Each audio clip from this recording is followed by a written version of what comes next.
Hey everyone, it's Leanne McAllister from Zoe Network, and we are back with our Thrive series. At Zoe, we really work hard to empower people towards God's mission. God's mission is all around us, and we love to see people discover their bit in God's mission and move forward with it in confidence. So we work with Zoe Projects, which we're working with women around the world in health, education, economic empowerment, as well as human and sex trafficking, just helping them thrive and really empower women in their own communities. And then we also develop Zoe resources. So there's a whole lot that we do. Check it out on zoenetwork.ca for more information. But today in our Thrive series, I'm thrilled to be able to introduce you to a very good friend of mine. Her name is Monica Rosenke, and she lives in British Columbia. She is a fitness trainer, a mama of 3 kiddos, a wife, and she has a lot of things she's juggling all the time. She's also a cancer survivor. And so through this series, we're really trying to, I guess, inspire you to overcome, because we're all in this unknown territory. We don't quite know what's happening around us. And yet we believe the promise is that we can thrive exactly where we're at. So Monica, we're thrilled to have you. And Thanks for having me. Yeah, this is great. So I've told a little bit about your story, but why don't you fill in some of the details of your life so far? All right. Well, thanks for having me, Leanne. I appreciate it. Where do I begin? You mentioned that I am a cancer survivor, and yes, I prefer the term cancer conqueror. Okay, I'll remember that. I love the idea of surviving is almost like something was taken, and I feel like so much more has been given, as weird as that may sound, and conquering something that we've been empowered to conquer things, and that I'm not a victim. I feel like we can thrive even in those sorts of circumstances. So I still technically am a person with cancer. The type of cancer that I have is a terminal disease. There is no cure for it. There is nothing that they can do as of right now. It is rare. So at one point when it activates, my time is super limited, and I'm very comfortable with that. I've come to accept and kind of rest in that, knowing that, okay, that may happen, it may not, if God chooses differently. So in that, I can still enjoy and thrive in my life that I have here on earth now. I love that. And I think that's one of the things I really admire about you, because you just had surgery recently in January. Right. You know, I've watched you as you walked through difficult days, and yet there's a mindset that you have. Like, have you ever thought about what that actually is? I guess you've kind of said you're not a survivor, you're a conqueror. So tell us a little bit more about that mindset. And this is where I think cancer, that season of cancer and the times that we've had major surgeries happen, and the lows of cancer have been gifts. Those gifts have been understanding life is terminal. And I think that is a very, to some people that sounds morbid and sad and tragic. But as soon as you inhale, you are now on your road to death. And that's a good thing to look at, like to really understand that life is terminal gives you a real presence, like an awareness of how short and fragile life is. Mm-hmm. And so it gives you courage to kind of like grab it and like take hold of it and own it and say, this is my life, I've been gifted, I want to use it to the best of my ability. And I think that that's a gift that that mindset that cancer gives to many people if they're open to receiving that from hardships such as cancer or any other kind of illness, or even things like today's COVID-19. There are lessons behind it as well that can really champion us. I think they can actually be fertilizer for growth. Like, you know, when I watch you, you're not someone who goes back to your couch. Well, I know you go to the couch at the end of the day. You know, and I know you have your chocolates and all, you know, but your zest for life keeps you moving forward. And Mm-hmm. that is something I have so admired in you. Mm, thank you. So how do you keep yourself moving forward when you're in the middle of difficulty?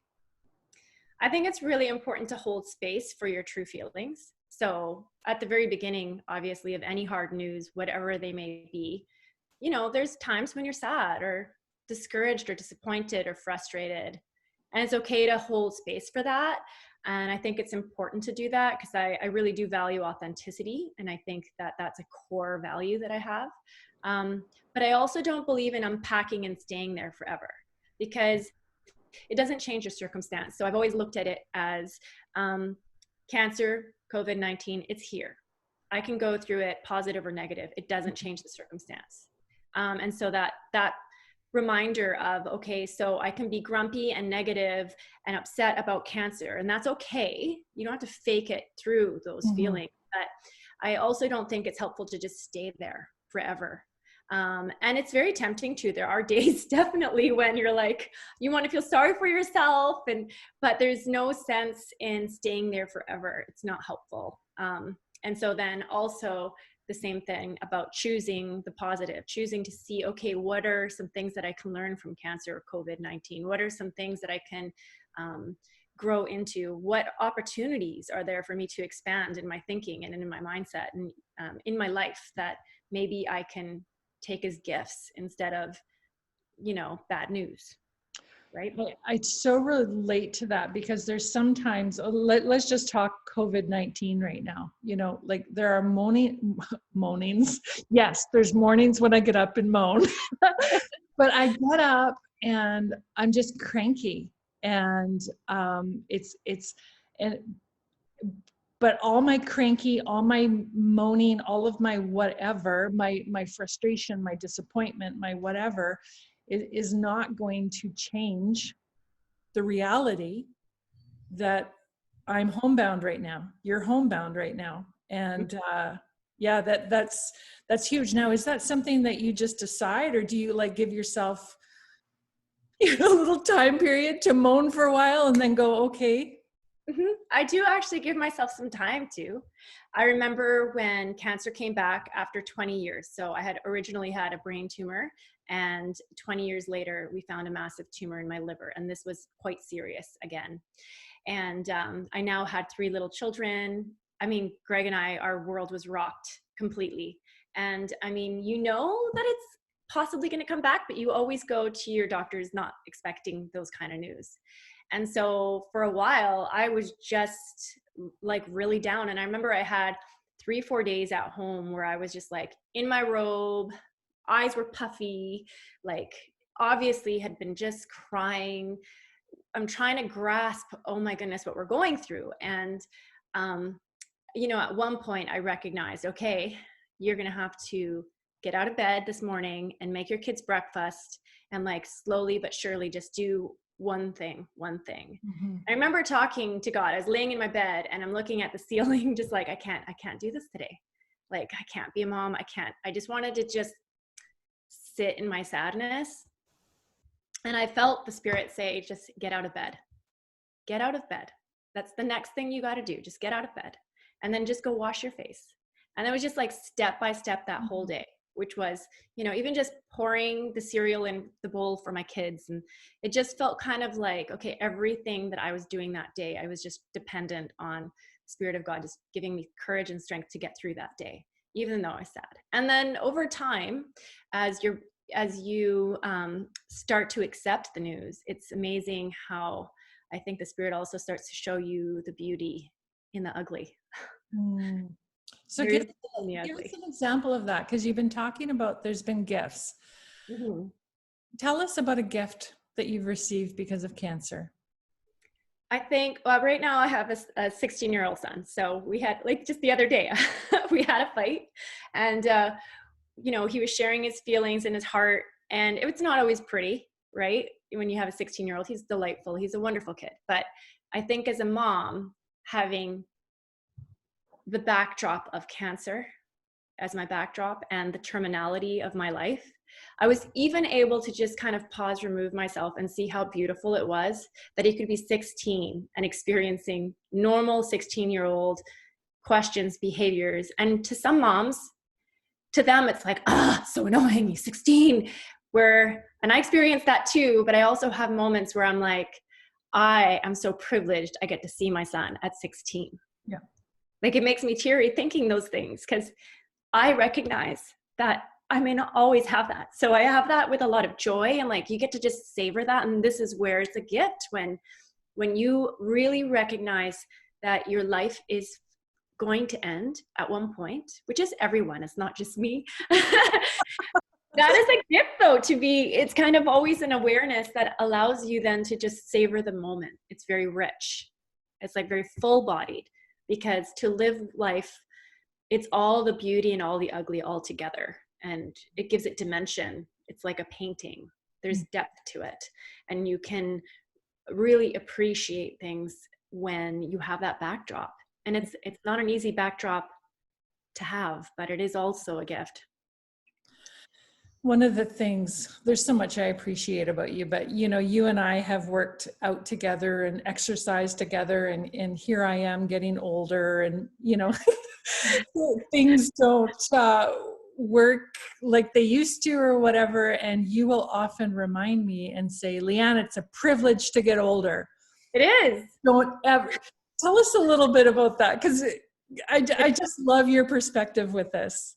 It is a privilege to get old. I dream and hope that I can get really old. Like, I've said this to many people, but I would love to be able to live to 112. And I think it'd be awesome to just kind of like blow my doctor's minds and be like, we didn't see that one coming, just like surpass them. But I love the fact that I get to meet a lot of seniors that just rock life. And I've gotten to meet people who start as, in their 70s. And I've met other people who've been active and moving in their 20s and have stayed that way into their later years. And it's just, I draw a lot of inspiration from seniors, actually. I find them very motivating, wise as can be. They also understand how, I think we have a connection, because I live with a terminal type of cancer. Seniors are much more pensive about, life is getting shorter now. And they've become aware of that. So we kind of have this connection in that we understand that life is short. So it's kind of like, I want to use up my life as best as I can and play and move. And it doesn't really add, a lot of people think that you exercise to add years to your life, but actually I exercise to add life to my years. Yeah. Beautifully put. So you are a personal trainer. You work with women and men. You work with them in person. Right now you're online. People can find you at Monica Rosenke. Wellness. MonicaRosenkeWellness.com. Okay. So for our listeners today, they're in COVID-19. And I think we're all learning to pivot and build routines and that kind of stuff. What would your encouragement be in terms of people's physicality during this time? I think there's definitely some practices that we can do to help as we are, navigating a high stress, overwhelming, high anxiety type of time in our life. And a few of them they seem kind of basic and simple, but they really make a huge difference. One is getting regular sleep, kind of trying to go to bed early, like on a regular time, and waking up at the same regular time within an hour. I think that's important. I think personally, I really do believe having some quiet time to reflect. For me, that's reading the Word of God, writing in my gratitude journal. That is something I practice daily. It really helps center me. I do that in the morning because I like it when my home is quiet. So I'm usually up at 5 a.m. or 6 a.m. And now COVID-19, it's more like 6 a.m. But having that quiet time really grounds me. I need that. It also helps me, if I'm feeling anxious, it really helps just root me. It keeps me grounded. Physical movement is a huge one for me. I find anything that kind of brings joy. So whether that's playing Xbox dance off with my kids, or I love running and I love walking. So outside in nature, that really allows me to kind of move my body, breathe, just be really present. Again, lots of movement for me. nourishment's important. I always find sharing or speaking with someone, you know, a friend that you can just be really real with, cry, laugh, all that kind of stuff with. I think those are probably the core ones for me that are important during this time. It's interesting that you say they're basic, and they are, Mm-hmm. but we need to remind ourselves, hey, and remind one another to really care for ourselves well, Mm-hmm. particularly in this time, so that, you know, we can, you know, not just make it through this period of time, but to actually thrive and to do well and to receive those gifts that you're talking about, you know, and be of service to others and all that kind of stuff. And we can't do that unless we're taking good care of ourselves. Yeah, I don't think we just need to survive. I think we need to thrive. Yeah. I mean, our self-care is super important. I've always said God created it, Jesus died for it, the Holy Spirit lives in it, so take care of it. And Say that again, because that's really good. And by it, you're talking your body, right? well, your body, yes.